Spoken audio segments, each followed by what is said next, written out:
अब आते हैं चंद्रगुप्त प्रथम।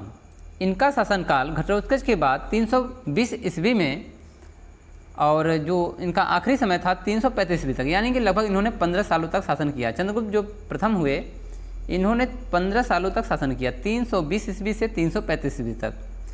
चंद्रगुप्त प्रथम इतिहास के प्रसिद्ध गुप्त वंश का प्रवर्तक और प्रथम शासक था। तो चंद्रगुप्त प्रथम को गुप्त साम्राज्य का प्रथम राजा आप मान सकते हो, जो अपने वंशावली को आगे बढ़ाए, यानी गुप्त वंश का प्रवर्तक भी थे और प्रथम शासक थे। इस वंश का आरंभ 26 जनवरी 320 एडी को माना जाता है, यानी कि यहाँ पर एक समय फिक्स कर दिया गया है, जबकि इतिहास जो है डेट कंफर्म नहीं करता है, परंतु बताया गया है कि 320 ईस्वी को चंद्रगुप्त जो है राजगद्दी पर बैठते हैं, तब से इस वंश का प्रारंभ हो जाता है, यानी कि राज्याभिषेक होता है। चंद्रगुप्त प्रथम ने अपना शासन मगध से इलाहाबाद, जो आज प्रयागराज हो गया है, तक विस्तार किया। अब प्रारंभ कहाँ हुआ था? कौशाम्बी से। गए लोग बिहार यानी कि मगध में, वहाँ पर भी शासन स्थापित हुआ, तो इन्होंने अपना विस्तार इलाहाबाद तक कर दिया। महाराजा धीराज की उपाधि धारण की। उस समय महाराजा धीराज की उपाधियाँ काफ़ी प्रचलित थीं, तो इन्होंने धारण करके इसने पाटलिपुत्र को अपनी राजधानी बनाया। तो गुप्त साम्राज्य का जो राजधानी है वो है पाटलिपुत्र। पत्नी का नाम कुमार देवी, जो लिच्छवी राजकुमारी थी, जिनका शादी हो गया था चंद्रगुप्त प्रथम के साथ। कुमार देवी के साथ विवाह कर चंद्रगुप्त प्रथम ने वैशाली राज्य प्राप्त किया, यानी कुमार देवी का अगर शादी इन्होंने किया तो राजकुमारी थी, तो इनको जो है वैशाली राज्य जो है दे दिया गया। चंद्रगुप्त कुमार देवी प्रकार के सिक्के के पृष्ठ भाग पर सिंह वाहिनी देवी दुर्गा की आकृति बनी हुई है। तो जो सिक्के मिले हैं चंद्रगुप्त के, उसमें जो है सिंह वाहिनी दुर्गा की आकृति बनी हुई है। इससे हम मान सकते हैं कि उस समय वैदिक सभ्यता ज़्यादा थी, लोग देवी देवताओं में, यानी हिंदू सभ्यता काफ़ी चरम पे था।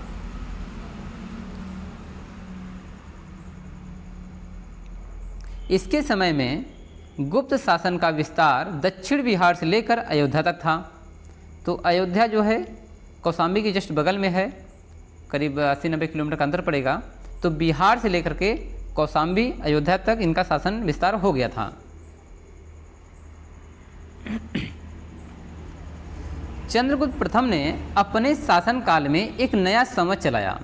तो यहाँ पर इम्पोर्टेंट टॉपिक यह बनता है कि चंद्रगुप्त प्रथम ने एक नया संवत चलाया, जिसे गुप्त संवत कहा जाता है। यह संवत 319 ईस्वी या 320 ईस्वी से प्रारंभ हुआ था, यानी गुप्त संवत जो है 319 से 320 ईस्वी के आसपास प्रारंभ हुआ था। गुप्त संवत तथा शक संवत, गुप्त संवत जो अभी 319 की बात हो रही है, और शक संवत जो शक राजाओं ने शुरू किया था 78 ईस्वी के बीच 240 वर्षों का अंतर है। यानी शक्र जो है अपना एक शक संवत चलाए थे जो 78 ईस्वी में शुरू हुआ था, और गुप्त संवत जो लगभग 319 या 320 में प्रारंभ हुआ। इन दोनों के बीच में 240 वर्षों का अंतर रहा है। यानी कि शक संवत और गुप्त संवत, यानी कि शक संवत पहले से था, लगभग इन्होंने 250 सालों से ज़्यादा भी शासन किया है, तो इनके बीच में इतना अंतर है। प्राचीन काल में महाराज विशेषण तो अधीनस्थ सामंत राजाओं के लिए भी प्रयुक्त होता था, यानी जो सामंत राजा थे महाराज नामक उपाधि धारण करते थे। आज भी लोग जो है एक दूसरे के मजाक में महाराज ही बोल देते हैं। तो यहाँ पर अधीनस्थ राजा जो सामंत थे, उन्होंने अपने नाम के आगे महाराज लगाते थे। पर महाराजा धीराज, ये काफ़ी बड़ी पदवी है, केवल ऐसे ही राजाओं के लिए प्रयोग किया जाता था जो पूर्णतया स्वाधीन व शक्तिशाली हो।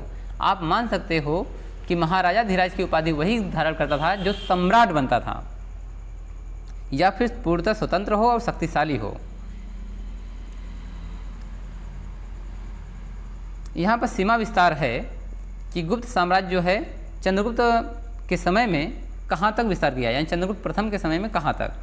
तो पूरब में बंगाल तक, पश्चिम में मगध, अयोध्या, कौशाम्बी तक, और उत्तर में प्रयाग यानी गंगा किनारे किनारे जो है पूरे क्षेत्र में इनका कब्जा था। समुद्रगुप्त को अपना उत्तराधिकारी बनाने के बाद, जो समुद्रगुप्त थे, जो भारत के नेपोलियन थे, वो चंद्रगुप्त प्रथम के पुत्र थे। समुद्रगुप्त को अपना उत्तराधिकारी बनाने के बाद चंद्रगुप्त प्रथम ने संन्यास ग्रहण कर लिया और संन्यास ग्रहण करने के कुछ समय बाद इनकी मृत्यु हो जाती है। लगभग 330 ईस्वी में चंद्रगुप्त प्रथम की मृत्यु हो गई।